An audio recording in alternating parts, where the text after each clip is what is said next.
Welcome to another IPT2, and this week we are looking at execution.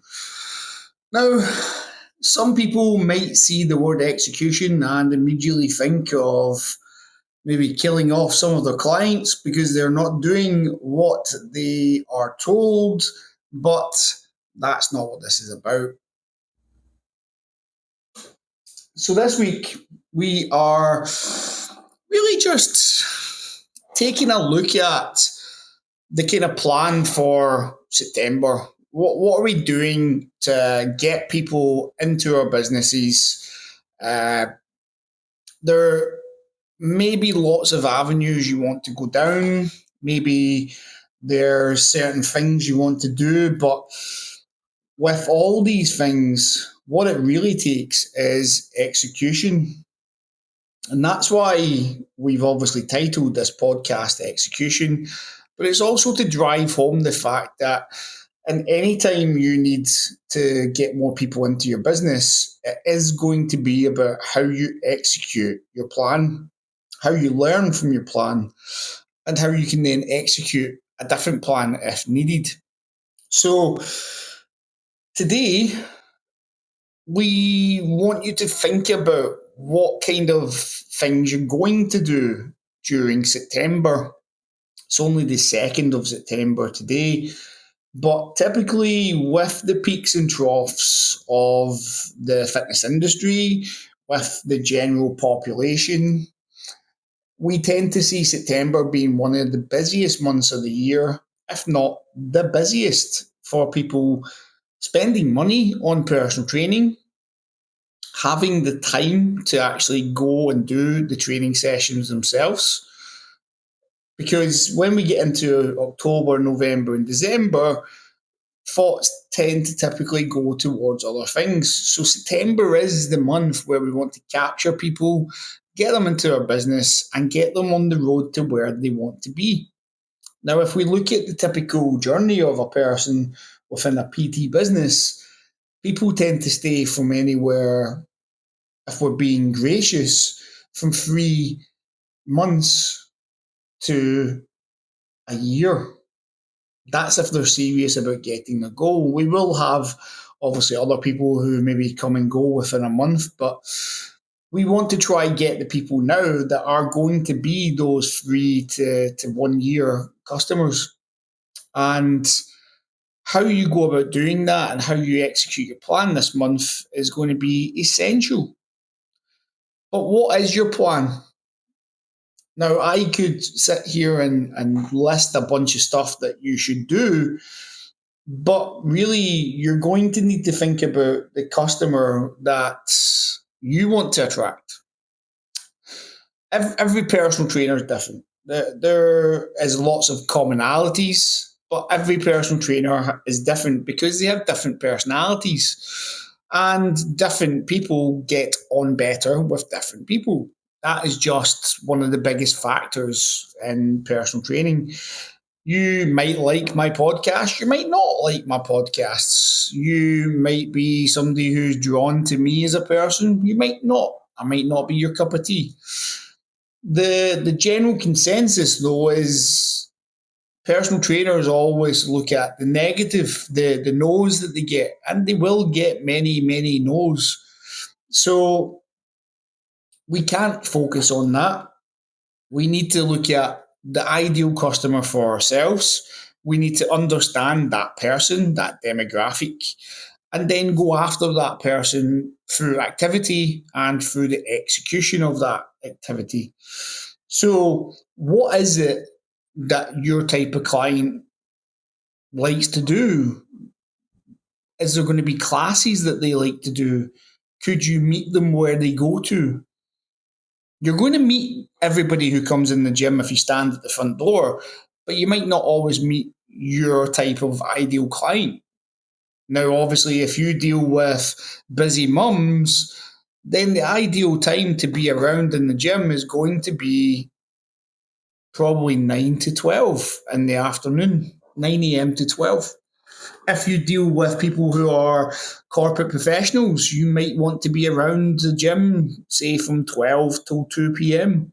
typically when those type of people have lunch, and typically when they might come to the gym. You might also have people who you just want to get generally. Maybe you are new to the industry, maybe you don't have many clients. First of all, you need to be in the gym. Second of all, you need to have your diary on demand. You need to know when you can put these people in.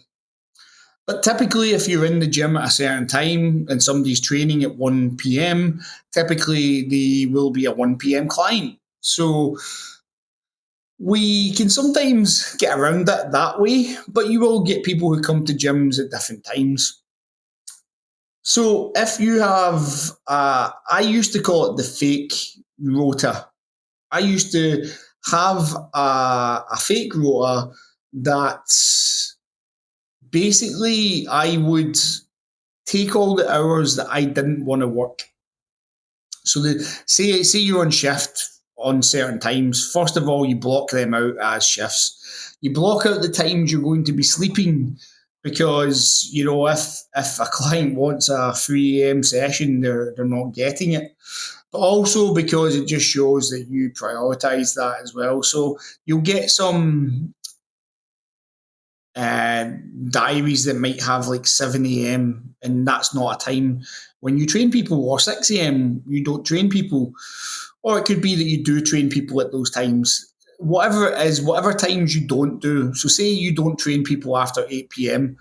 You just need to take those times away, but don't take them away by blocking them out. Take them away by having false personal training clients, because then it makes you look busier as a personal trainer. And when somebody sees a busy schedule, they're obviously going to want to work with that person.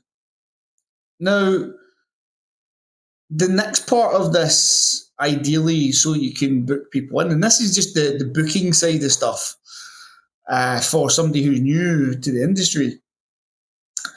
You also want to book out all the sessions you have just now, if you have any.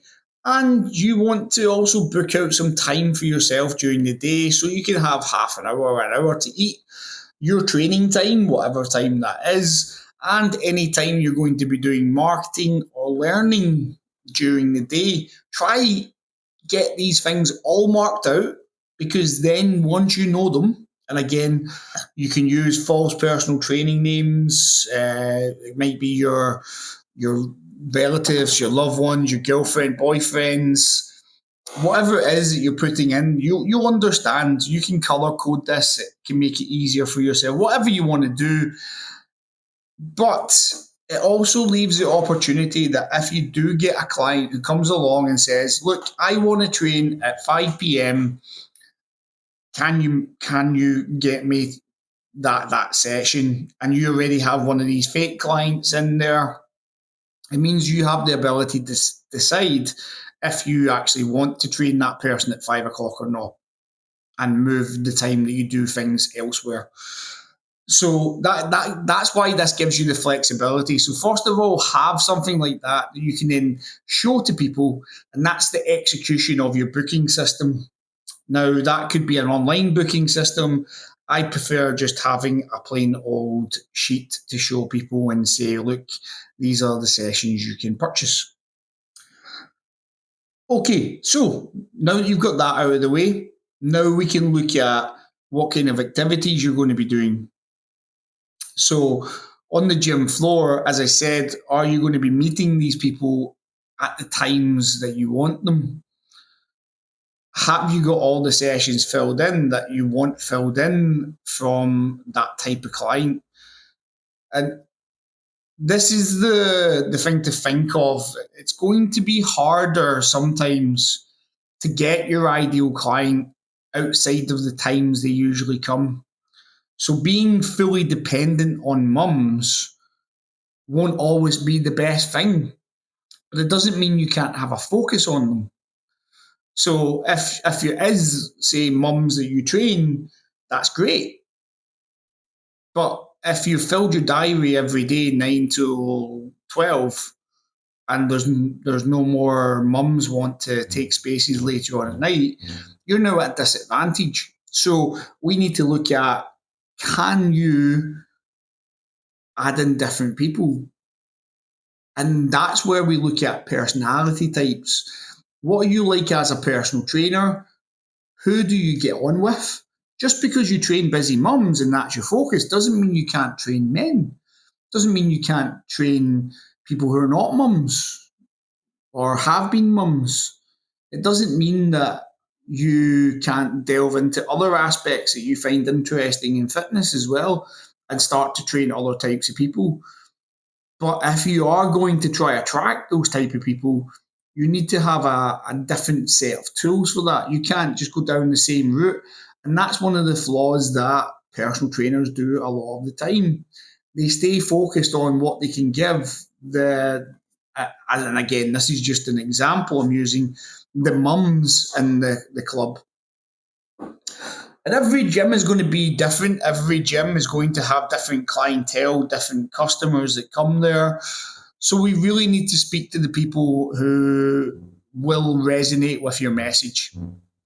So we need to cast the net a little bit wider. And some of the things I've done in the past, I've been good at doing that.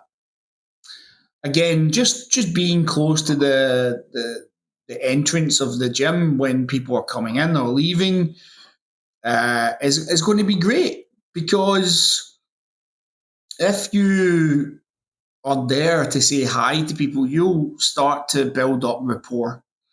And building up rapport opens you up to people coming and speaking to you. But it might not get you training clients quickly. What we need to look at is a more aggressive approach, and maybe having things that are designed to capture people into your business. So that could be getting some flyers designed with a discount code, and the first month they get 20% off. Let's say 20% off. It could be that you give them a recipe, but the recipe has your website at the bottom, asking people to check it out, and having a call to action. Like, if you're interested in more of this, you get it with my training services. There's so many different avenues you can go down. It leaves it open to the fact that you are going to be working on a premises that has those individuals. So you can make all these different things relevant to people. Everybody eats, so the nutrition ones are given if you want to use nutrition somehow to capture clients. But bear in mind that not everybody will be interested in nutrition. So therefore, maybe having a free workout you can give people, like the workout of the day, as a giveaway. Print it out yourself and give it out rather than spending money on flyers. If you have a business card that you can give to people, that was great back in the day. Nowadays, you can get electronic business cards where you just tap the phone and up pops your details. So, what you do to get clients is going to be essential, because not everybody's going to look at the training board. Again, when you're reading a message, does that really get across who you are? I certainly couldn't get across my entire personality all on one little uh, page of dialogue that's aimed at really selling your services. But you have to have something good there so that they do want to speak with you more. Watch out for people going over to the board. Make sure that you're the first one to go and approach people who are looking at that PT board. These are little things that are executionable. You can go and get those people at the board and find out if they need help. I've done it. I've walked up and asked these people what they're looking for. I've made jokes and really helped them to understand their own training, and it really works as a tactic to get them as clients. And it's fantastic because They were already looking at the board. You've just directed their attention to you. And because you're there, you can then have that conversation with them because they're obviously interested in training. It's a lot harder to find people who aren't interested in training and change them, but you can create that. Now, classes have always been a great place to find new clients.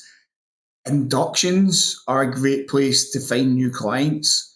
But if you don't know what you want to execute when it comes to your pitch to people, and this is another thing that can trip you up, is can you explain your business in 1 minute? Because that a lot of the time is how much time you get to speak to that client, that prospective client. You won't always get the opportunity because they're walking out the door, they're going to another class, they're busy with their workout. So you might only get 60 seconds. What do you want to tell people in 60 seconds? Can you switch it up and explain different things quickly to a client and help them understand that you're there to help and not just get money?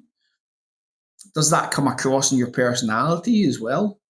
What other things do you do that people might like?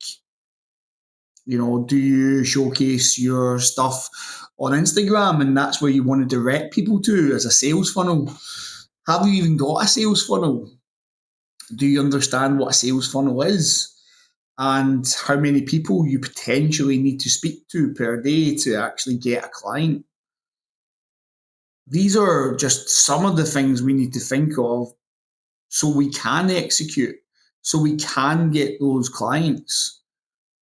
And planning really should have been done last month. We're now going into a month of execution where you should understand how many clients you need to get to make sure that your business is profitable for the rest of the year. You should understand what's going to happen in the next few months so that you can secure your business, and you need to execute on that. Have you made plans for Halloween? That's when we start to see the decline of clients in the gym. November, we typically we've seen a small change. Actually, there's a dip in November now because of people going on nights out. Typically, the old Christmas nights out have had to be moved into even November because there's so many of them. So now not only do we have to contend with Christmas and New Year as a business, the December period where people have less money to spend, and the November period now that has those Christmas nights out, and that in turn also leaves people with less to spend. So we do have to look at ourselves as being fortunate if we can get our clients to stay on, but we do need to obviously execute for that. What are you going to do to make sure that your clients are supported during the December period? What are you going to do to make sure that your clients are feeling the best they do or can feel coming up to their staff nights out or their Christmas nights out? What are you going to do to make sure that people are having a good time at Halloween within your business? What are you going to do this month to make sure that you capture those clients, to make sure you can have the opportunity of doing all that? It's all about execution. And if you're really stuck with this, if there is no plan available to you, if there's no support available to you, then we are always here to support. And please contact us by email, Instagram, whatever social media you use, and let us help you. It's not always about trying to get money from people, and typically that's what businesses are seen as. And we just want to help. We want to make sure that as a personal trainer, you are not disappearing. A lot of the time, we've seen personal trainers disappear from the industry at this time of year because they've failed to get their clients together at this point. Don't let that be you. If you have no plan available, get a plan figured out as soon as possible and then execute. If you are spending the next week making up your plan, that's fine because we've still got 3 odd weeks of September to go after that. We don't need to really worry. This is a 5 week month, I believe, as well. So we do have that extra ability to go out there and execute more to make sure that we are doing the things that we said we will do. And have that schedule for yourself so that you can go in and get those clients at the times you should be there. Don't just leave it up to chance that you're going to go and work out in the gym and you might get clients because they see you working out. That's not going to happen. Very rarely happens. It's not something not to do because it gets you into the gym. But if you're a self-employed personal trainer and you're not getting handy clients, your business is at risk. And if you are a personal trainer who is established and you are churning over clients, that's great. Just try to make sure that you are working on the next plan that you're going to execute, which will be, as I said, those last 3 months of the year, making sure that your clients are supported fully and don't just disappear from your business. Maybe come up with some plans that allow them to be more flexible with the sessions they've purchased. Maybe make it so that they can have different sessions within December or have a cut price month for December. Whatever it is that you want to do to make sure that people still train with you during those extra months, figure it out and then execute it. And it goes for really anything you want to do in the fitness field, anything you want to achieve. You need to plan it out. It's not just a case of wandering through and voila, you've now achieved something. That relatively doesn't happen. And you want to do the best by yourself by getting things in order so you can execute the plan. But as we said, if you do need support in that, then please reach out because that's what we want to do is help personal trainers. And even if you haven't been taught by us before, that's fine. We're not here to sell you another course. We just want to make sure that you are doing the best by yourself. And then if you do think that we have something to offer you, then obviously we can help you with that as well. But until next time, I really hope you've taken on board that execution is the big plan for this week and this month and in general. So, till next time, take care, guys, and I will speak to you soon.